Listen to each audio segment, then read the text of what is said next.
ನಟ ದರ್ಶನ್ ಪತ್ನಿ ವಿಜಯಲಕ್ಷ್ಮಿ ಹಾಗೂ ದರ್ಶನ್ ಆಪ್ತ ಗೆಳತಿ ಆಗಿದ್ದಂತಹ ಪವಿತ್ರ ಗೌಡ ನಡುವೆ ಮತ್ತೊಮ್ಮೆ ಸೋಷಿಯಲ್ ಮೀಡಿಯಾದಲ್ಲಿ ವಾರ್ ಶುರುವಾಗಿದೆಯಾ? ಒಬ್ರಿಗೊಬ್ರು ಯುದ್ಧವನ್ನ ಘೋಷಣೆ ಮಾಡಿಬಿಟ್ಟಿದ್ದಾರಾ? ಸೋಷಿಯಲ್ ಮೀಡಿಯಾದಲ್ಲಿ ಒಂದೊಂದು ಪೋಸ್ಟ್ ನೋಡ್ತಾ ಇದ್ರೆ ಒಬ್ರಿಗೊಬ್ರು ಟಾಂಗ್ ಕೊಟ್ಟ ಹಾಗೆ ಕಾಣಿಸ್ತಾ ಇದೆ. ಇನ್ಫ್ಯಾಕ್ಟ್ ಇತ್ತೀಚೆಗಷ್ಟೇ ಕುಂಭಮೇಳಕ್ಕೆ ಹೋಗಿದ್ದಂತಹ ಪವಿತ್ರ ಗೌಡ ಒಂದು ವಿಡಿಯೋ ಮತ್ತೆ ಒಂದು ಫೋಟೋವನ್ನು ಹಾಕೊಂಡಿದ್ರು. ಅದರ ಕೆಳಗೆ ಬರೆದಿದ್ದಂತಹ ಅಡಿಬರಹ ಇದೆಯಲ್ಲ, ಅದು ವ್ಯಾಪಕ ಚರ್ಚೆಗೆ ಕಾರಣ ಆಗ್ತಾ ಇದೆ. ನೆಟ್ಟಿಗರು ಇದನ್ನ ಡಿಕೋಡ್ ಮಾಡಿದ್ದಾರೆ.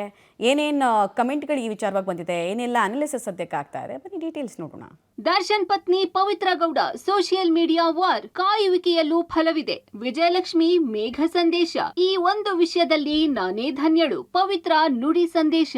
ದರ್ಶನ್ ಜೊತೆಗಿನ ತನ್ನ ಸ್ನೇಹವನ್ನು ಪವಿತ್ರ ಗೌಡ ಬಹಿರಂಗಪಡಿಸಿದ ನಂತರ ದರ್ಶನ್ ಪತ್ನಿ ವಿಜಯಲಕ್ಷ್ಮಿಗೂ ಪವಿತ್ರ ಗೌಡಗೂ ಸೋಷಿಯಲ್ ಮೀಡಿಯಾದಲ್ಲಿ ಅಕ್ಷರಶಃ ವಾರ್ ಕ್ರಿಯೇಟ್ ಆಗಿತ್ತು. ಕಾನೂನಿನ ಮೂಲಕ ಉತ್ತರಿಸುತ್ತೇನೆ ಅಂತ ವಿಜಯಲಕ್ಷ್ಮಿ ಅಬ್ಬರಿಸಿದ್ರು.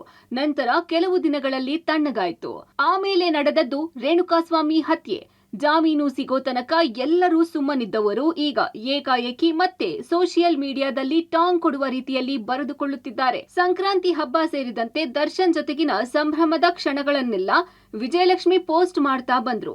ಇದಕ್ಕೆ ಉತ್ತರ ಎನ್ನುವಂತೆ ಪವಿತ್ರ ಗೌಡ, ಕಾಣದ ಕೈಗಳಿಂದ ಸಾವಿರಾರು ಕುತಂತ್ರಗಳು ನಡೆದರೇನಂತೆ, ಮೇಲೊಬ್ಬ ಎಲ್ಲವನ್ನು ವೀಕ್ಷಿಸುತ್ತಿರುವನು, ನಿಮ್ಮ ಕಣ್ಣೀರಿನ ಎಲ್ಲಾ ಹನಿಗಳಿಗೆ ನ್ಯಾಯ ನೀಡುವನು ಎನ್ನುವ ಸಾಲುಗಳನ್ನ ಬರೆದು ಅಚ್ಚರಿ ಮೂಡಿಸಿದ್ರು. ಇದೀಗ ಕುಂಭಮೇಳದಿಂದ ಮತ್ತೊಂದು ಸಂದೇಶ ಹರಿಬಿಟ್ಟಿದ್ದಾರೆ. ಹೌದು, ವಿಜಯಲಕ್ಷ್ಮಿ ಅವರು ಹುಟ್ಟುಹಬ್ಬದ ಫೋಟೋಗಳನ್ನ ಪೋಸ್ಟ್ ಮಾಡಿ ಕಾಯುವಿಕೆಯಲ್ಲೂ ಫಲವಿದೆ ಅಂತ ಪೋಸ್ಟ್ ಮಾಡಿದ್ರು. ಸದ್ಯ ಕುಂಭಮೇಳದಲ್ಲಿರೋ ಪವಿತ್ರ ಗೌಡ ಮೌನಿ ಅಮಾವಾಸ್ಯೆಯಂದು ಶಾಹಿ ಸ್ನಾನ ಮಾಡಿದ ವಿಡಿಯೋ ಹಾಕಿ ಇಂತಹ ಅವಕಾಶ ಸಿಕ್ಕಿದ್ದಕ್ಕೆ ನಾನೇ ಧನ್ಯಳು ಅಂತ ಪೋಸ್ಟ್ ಮಾಡಿ ಕಿಡಿ ಹೊತ್ತಿಸಿದ್ದಾರೆ.